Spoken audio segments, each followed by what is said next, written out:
За сайн байцгаана уу сонсогчдоо энэ өдрийн мэндийг хүргэе. Өмнөх бичлэгээрээ та бүхэндээ орон орны улсуудад хоригдож байсан хүмүүстэй хийсэн бодит ярилцлагыг уншиж өргөж байсан. Энэ удаад мөн адил 1995 онд Оросын холбооны улсад гэмт хэрэг үйлдээд 20 ангид 12 жил суусан гонгор жавын зогцоогоор хэмээх хэртэй хийсэн ярилцлагыг уншиж өгөхгүй бэлтгэлээ. Ингээд бүгдээрээ хамт бичлэг рүүгээ оръё. Бичлэгтээ орохоос өмнө манайхан хэрвээ YouTube сувгаа subscribe хийгээгүй бол subscribe хийгээрэй. Мөн бичлэг дээрээ лайк дараад коммент бичээд үзээрэй гэж хүсье. Ингээ бүгд хамтаа бичлэг рүү орцгоё. Оросын шорон дотроо 4 давхрахтай хэмээн яриагаан эхлүүлсэн энд өгүүлэх гонгор жавын зогцоогоор хэмээхээр 1990-ад оны үед Орос хүүхэнтэй амьдралаа холбож Оросын холбооны улсын иргэн болжээ. Гэсэн ч тэр бээр хулгай дээрмийн хэрэгээр 12 жилийн ял авч уг ялаа Оросын шоронд эдэлсэн байна. Ингээд тэрнтэй хийсэн ярилцлаган хүргэж эхэллээ. Та Монгол хүн болохоор олон улсын шорон болох Мордовын шоронд ял эдэлж байсан уу? Үгүй. Яагаад гэвэл би тухайн үед Оросын холбооны улсын иргэн байсан болохоор Оросын эгэлжирийн ялтнуудтай хамт Бутэрийн шоронд ял эдэлсэн. Та надад болон манай сонсогчдод Оросын шоронгийн онцлог талуудаас яриад өгөөч.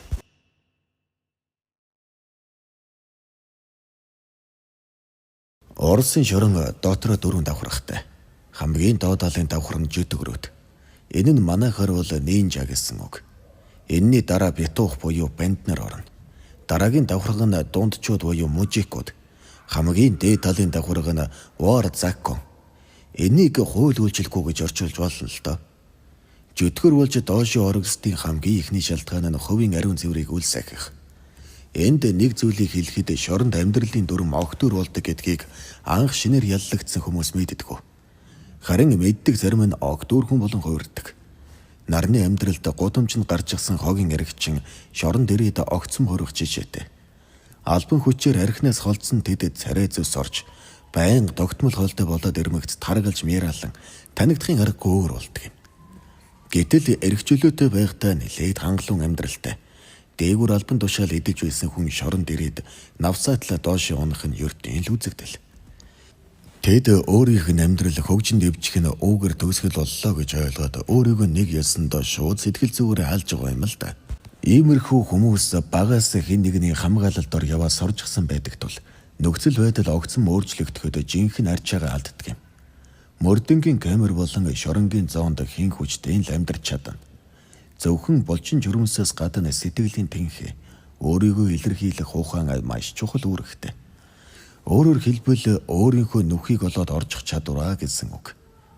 Хэрв чи атман болох гэж зүтгэвэл атмануудын дүрмийг сахиж атман шиг амьдр. Чадахгүй бол энгийн эр хүн болоо гэсэн философитой. Эр хүн гэдэг нь юунд ч оролцохгүй. Бусдаас товоож гарах гэлгүйгээр элдв буруу зүйл үйлдэхгүй. Бусдад дарлуулахгүй. Бусдыг дарлахгүй амьдрахыг хэлж байгаа юм. Харин эр хүн болж чадахгүй бол хэн нэгэнд нь бөхсөө 50 замаар тавьж өгөөд Бятуух болно. Хоригдлуудын дунд бас нэг үл дэвждэг зүйл нь яг адилхан нөхцөлд амьдарч байгаа мөртлөө биеэ арчилж чадахгүй. Хэрэндээ баригдаж хувцас хонраач угаахгүй. Өмхийн үнэр ханхлуулан хүнд дээрлэхүүлж доромжлуулж хаад хариуж өгөх чадваргүй тийм хоригдлуудыг шууд жөтгөрүүдийн игнэнд оруулаад жигшиж эхэлдэг. Зарим ялтнууд их сонин авир гаргана. Гаднаас гайгүй сайн эргэлт авч шоронгийн галтогооноос цададлаа хооллох боломж байсаар байтал бүгдийг үл тон шууд хаягдал хогон дээрээс хог түүж идэнэ. Энэ нь нэг ёсондоо хийсэн хэргийнхээ төлөө өөрийгөө шийтгэж байгаа юм байх. Эсвэл жаахан гажигтайж болсон байж болох юм. Жөтгөрүүдийн хувьд нэг иймэрхүү. Шоронгийн зоонд бузарлагдсан Банднар буюу Бятуух нарыг хийлбэг байдаг. Мэдээж тэд бүгд гомонууд биш шүү дээ. Эдгээр бузарлагсдын игнинд маш олон шалтгаанаар орж болно. Гэхдээ нэг зүйлийг тодруулахгүй бол болохгүй. Энд гомочуудын харьцааг тийм их үзэн ядаад байдаггүй. Гомо буюу эр дахиа болсон эр атмануудад бие үнэлдэг банд хоёр маш их ялгаатай. Бятуух болох хамгийн амархан зам нь бууны нохой хийж байгаад баригдах. Хэрв бууны нохойг илрүүлэн бузарлаж хүчинсэн тохиолдолд зөвхөн дахиа болгоод зогсохгүй. тэрнийг аюулгүй болголоо гэсэн үг. Учир нь нийгэмд дахиад болсон тохиолдолд хинч тэрнтэй харьцахгүй, хинч гар барихгүй, өөрсдөө дундаж оруулахгүй. Тиймээс тэр хинээс юу ч сонсож чадахгүй, хэнд ч юу ч хэлж чадахгүй.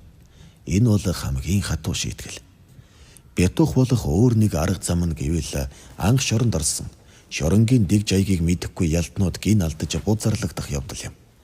Хамгийн тэнэг нь өөрийнхөө ор хүнжлийн явдлын тухай бусдын асуултанд хариулах.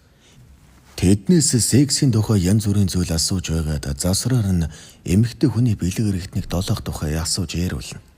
Хэрв ийм зүйл хийж байсан тухайгаа гайхуулах юм бол доошоо орох зам заалт тайлгсан үг. Мөн янз бүрийн дал дутах санаатай зүйл асууж олзолж авахыг хичээнэ.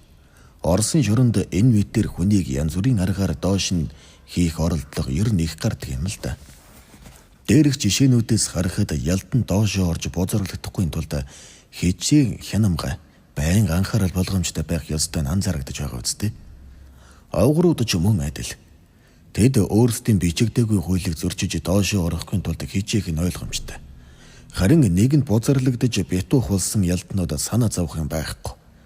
Тэд нэгэн төлийн байдалд хүрсэн тул дээшээ гарна гэсэн ойлголт ердөөсөө байдгүй. Тиймээс юунд ач санаа зовх вүлээ дээ.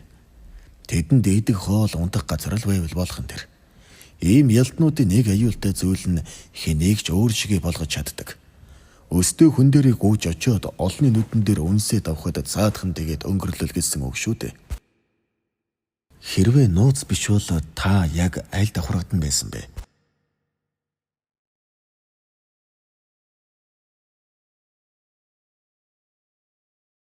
За би арай ч битүүх байгаагүй л дээ. Цагийн сайхан би орос хүүхэнтэй сууж байлаа. Тэрний анх Назаренко бид хоёр хулгай дээрвийн хэрэгээр хамт яллагдаад нэг зоонд очсон юм.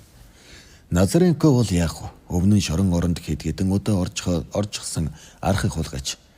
Тиймээс би тэрний нөмөр нөөлгөн дор дундчууд буюу мужик болсон. Мужикууд чөтгөрүүд болон битуухуудтай гар барьж болохгүй. Нэг тавгнаас хоол идэж болохгүй. Ингээл юм бол битух болно. Оросын шоронд хачин янзын гинтэрэг үйлцэх хүмүүс зөндөл байдаг баг. Чи ганц нэг тохиолдлоос ярьж өгч болох уу? Надтай хамт зөнийг газар хожтой Осколын хэмээх 74 настай секс маниак өвгөн хоригдож байсан. Мань өвгөн өөрийнхөө үеийн эмээ нарыг хүчиндэг байсан байгаа. Тэрний хамгийн сүүлчийн хохирогч нь 90 настай эмэг. Өвгөн анхны албан ёсны эхнэртэйгээ 20 гаруй жил амьдарсан. Тэрний эхнэр нь дүж дөнгөж хүргээд л бэлгийн замын өвчнөөс сууж нас барсан юм гэдэг. Гэхдээ энэ өвчнөө нь бэлгийн замын халдварт өвчин биш. Тэр үед эмчнэр Осколоны эхнэрийг өвчнийг бэлгийн хавьталд хэтих орсноос болсон гэж дүгнээд бэлгийн ажлаа цөөлхийг зөвлөж байсан гэдэг. Гэвч эхнэр нь эр нөхөртөө татгалзаж чаддаггүй гэж. Осколын эхнэртэйгээ өдөрт хэдэн удаа загас наадуулдаг байсан ч ердөө ханаж чадахыг мэддэггүй гэж. Эхнэр нас барснаас хойш тэр ганцаараа удаа явсангүй. Архиудаггүй нүдэн дулаахан нэрийг ямар ч хүүхэн тоон шүү дээ. Удсан ч үгүй хоёр дахь эхнэрээ авч гэр бүл болсон ч эхнэр нь жил хагасын дараа тэрнээс зогтож одсон гэдэг. Шалтгаан нь бэлгийн дарамт. Эннээс болж тэр эхнэр авсангүй. Харин хамтран амьдрах эмэгтэйчүүдийн тоо замбраагаа алдсан байгаа. Харамсалтай нь хүүхнүүд тэрнтэй удаан хамт дэсдэггүй гэж. Шалтгаан нь өнөөхөл бэлгийн дарамт. Өдөрт хэд бараг худалж хүнд зай завсаргүй бэлгийн хадалд орохыг шаардахад ямар ч хүн дэсэх билээ дээ. Эцэст нь досхон даяараа тэрний бэлгийн аимшиг чадварын тухай мэдэж хүүхнүүд тэрнээс зайгаа авах болсон ч Осколын нас залуу балсан мөнгөтэй байсан болохоор хүүхнүүдийг төвөггүй болдог байж. Харамсалтай нь эрийг нас уулыг застаарна гэдгээр Осколын 70 нас гарч хүүхнүүд тэрнтэй мөнгө өрж унтахаа болсон байна. Хагас жил шахам секс илгүү уудсан Осколын бүр галзуурах шахаж хэрвээ муусан эмэгтэйчүүдтэй ивэр яриад болдоггүй юм бол хүчээр олж авна гэж хатуу шийдээд өөрийнхөө үе тэнгийн эмээ нарыг намнахаар сэтгэлж болоодсан байгаа. Тэрний амьдарч байсан досхонд өвгчүүдэд нүд аниулж ганцаар үлдсэн эмэгчүүл хангалттай байдаг байж. Нөгөөрөө Осколын 2 шил нэрмэл аваад 65 настай нэг эмэгнийд очиж л дээ. Тэд шин бултал нэрмлээ ууж дуусгаад эмгэн хөршөө өдөж өгөх гэтэл цаадхан тэрнийг тэрвэр чаваад шууд л орлоо чирсэн байна. Эмгэн яаж ч эсэргүүцэд нэмэр болж чадсангүй.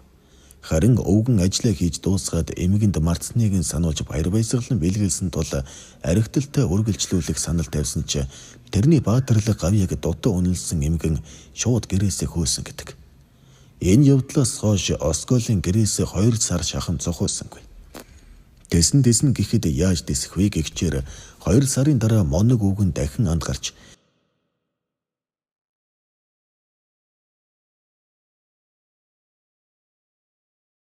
70 настай Павловна гэдэг эмэгнийд очиж тэрнийг шалан дээр нь дарж аваад хүслээ гүйцэлдүүлж орхисон байна.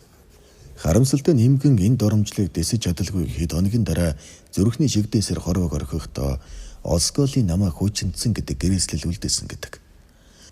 Осколины сүүлчийн хөхрөгч нь Полина Ивановна гэгч 90 настай эмгэн юм байлээ. Өвгөн эмэгнийд орж ирээд шууд л дарж аван моног дажил хангаад гарч одсны дараа эмгэн арай ядан цагдаа дуудснаар баатарлаг өвгний моног адал явдал төгсгөл болсон байгаа. Ингээд л урд өмнөх хүчингийн хэрэгүүд нь ээлжлэгдэж мань өвгөн 10 жилийн ял авсан байна. Шоронд байхдаа би энэ их муу байсан. Одоо зайлвал бараг нас урчихсан байх л да. Оросд гэр бүлээрээ гэмт хэрэгтэн болох явдал их байдаг гэсэн. Чамтай иймэрхүү улс хамт ялагдаж байсан уу? Байлгүй яах вэ? Оросын бөглүүд осгонуудад ганц бие хөгжчүүлэг дээрэмдэх явдал ердийн үзэгдэл болсон гэж байгаа. Надтай хамт Оросын Брянск мужийн Лячичи хотод амьдардаг Виничийн гэр бүлийнхэн хамт ялагдаж байлаа. Виничийнхэн бол Оросд цуутай. Эдний гэр бүлийнхэн Оросын эрүүгийн ертөнцийн бүх рекордыг эвдсэн гэж хэлж болно. Гэрийн эзэн тэрний 5 хүү 3 охин гээд энэ гэр бүлийн хүмүүсийн ард 40 гаруй ял шийтгэл байгаа гэдэг. Тэд сүүлийн 15 жилийн турш Оросын бүх тойргийг дарамтлсан гэж байгаа. Одоогоос 3 жилийн өмнө Лялижид осгоныхны зүрхийг шимшрүүлсэн нэг зүйл болсон нь сүүлийн 10 жилд анх удаа Виничийн гэр бүлийнхэн бүгд зэрэг шахам суллагдаж бөөнөрөө цугларсан явдал байж. Торны цаана ганц Николай л хүн амны хэрэгтэй үлдэж хоцорсон гэж байгаа. Тэр нь миний ял эдэлж байсан бүтээрийн шоронд байсан гэдэг. Тосгоны ард иргэд Виничийнхнийг шоронгоос суллагдсныг дуулаад орой үдшийн цагаар хаалга үүдээ төгжиж эцэг эхчүүд үр хүүхдийнхээ төлөө санаа зовж тэднээс нүд салгах байсан гэдэг. Учир нь эрүүгийн гэр бүлийн өдүүлж үйсэн гэмт хэрэгүүд нь дээрэм тонол хулгай, хүчин, аллага, бага насны хүүхдийг садар самуунд уруу татах гээд дандаа болж үдэхгүй хэрэгүүд. Тэднээс хамгийн анх ах トゥ Валери Сергей нар хүчингийн хэрэгээр ял эдэлсэн байгаа. 90-ад оны дундуур Виктор нь 9 настай охин, 10 настай хүү хоёрыг хүчинтсэн бол Валери Сергей нар 67 настай хөгшнийг онц хэрцгийгээр хүчиндэд яллагдаж байсан гэдэг. Виничийн гэр бүлийнхний хувьд эрүүгийн хэрэг өдгүүлэх нь тэдний бүр мах цуснд нь гентэн шингэсэн байна. Нэг ёстондоо тэднийг эхийн хөвлөгөөс мэдлэгтэй гэмт хэрэгтнэрээ төрсөн гэж хэлж болно. Жишээ нь байцаагч нар тэдний гэрт нэгжлэг хийгээд хэргийн эд мөрийн баримтуудыг ширээн дээр тавьчихсан байх үед Виничийн 2 настай охин гүйж ирээд ширээн дээрээс хутга мөнгө 2-ыг нь шүүрч аваад зугтсан гэдэг. Дөнгөж хөлд орж байгаа 2 настай жаахан амт шүү дээ. Бас нэг аимшигтай зүйл нь гэр бүлийн бүх гишүүд нь өөр өөрсдийн баг гар шийдэн бэлээтэй. Хэрв хэн нэг нь андуураад өөр хүнийхийг авчих бол тэрний гэр бүлээрээ зодож шийтгэх жишээтэй. Виничийн гэр бүлийнхэн досгоноос 300 метрийн зайд амьдардаг байж. Досгоных нь тэднийхийг тойрж гарах жишээтэй. Эдний гэр бүлийн хамгийн аюултай зүйл гэвэл эрүүгийн удам угсаага хадгалж үлдээхийн тулд ахнар нь эмэгтэй дүү нартайгаа бэлгийн харьцаанд орж хэд хэдэн хүүхэд төрүүлсэн байгаа. 2007 оны байдлаар тэдний аж зүй 14-т хүрээд байсан. Виничийнхний залуу халааг авагчдаас Людмила Винич гэгч хүүхэн хамгийн ихээр тодроод байгаа гэсэн. Тэр аваг ах Михаил Винич аваг эгч Елена Виничтэйгээ хамтран олон удаагийн дэрмийн хэрэгээр шүүхийн алгадатсан гэдэг. Надтай хамт ял эдэлж байсан Николай нь өөрийн хайртай дүү Людмила Виничийг дэндүү зоригтой гэж үнэлдэг байсан. Николай Людмила хоёрын дундаас нэг хүү төрсөн гэж байгаа. Николай энэ хүүгээ Оросын эрүүгийн ертөнцид захиур аглах хүү гэж үнэлээ зогсохгүй хүчирхийллийн аргаар ээж аав хоёрыг шоронгоос суллах зоригтой хүү гэж ирээд магтахыг нь яана. Ер нь сүүлийн үед Оросын холбооны улсад бага насны гэмт хэрэгтнүүд олноороо төрөн гарч хүн амны хэрэг үйлдэх нь ердийн үзэгдэл болсон. Бага насны алуурчдын хохирогч тэдний үе тэнгийнхэн болох нь зөөнгүй. 2005 онд Москва мужийн шүүх 15 настай Иванд 10 жилийн хорих ялгамсан. Энэ банд өөрийн алуурчин болох замналыг тохиолдлоор хамтран архиулсан нутгийнхаа орон гэргүй нэгэн эрийг төмөр саваагаар зохиж алснаар ихэлсэн байна. Тэрнийг найдвартай болгохын тулд хэд хэдэн удаа хутгалсан гэдэг. Харамсалтай нь сэргийлгийнхэн гин буруутан халуун мөрөөр нь барьж чадсангүй. Тэгтэл Иван хүү 2-7 хоногийн дараа дахин гэмт хэрэг үйлдсэн байна. Алуурчин хүү найз нарынхаа өмнө том эрэг болох гээд би 7 хоногийн өмнө нэг тэнүүл эрийг алсан гэж ярьж л дээ. Гэтэл цаадуул нь итгэсэнгүй. Тэгэхээр нь мань хүү хүн алах үг нь амархан шүү дээ. Та нар надад итгэхгүй байгаа мó. Тэгвэл итгэл болж тэгээд хажуугаараа явж исэн 12 настай хүүхдийг дуудаж авчираад шууд гизэнд нь хутгалж амь насныг нь хохируулсан байна. Тэгээд найз нартай хандаж хүн алах чинь ийм амархан шүү дээ гэд хутгийнхаа цусыг арчаад халаасандаа хийсэн гэж байгаа. Иймэрхүү хэрэг ер нь Оросд их гарах болсон. 7 хүний аминд хүрсэн Иркутскийн өсвөр насны араадны сүрэг гэж дуулсан уу. Бүлгийн 3 гишүүн 14 настай. Бусад 6 нь 9-өөс 13 насных. Эднэр дулааны цооногт амьдарч байхдаа хажуугаараа явсан хүнийг тарин шин дуудаж оруулж арх өгөөдөл амийг нь хүнээгөөд байсан байна. Эрхүүчүүдийн цуст бүхээг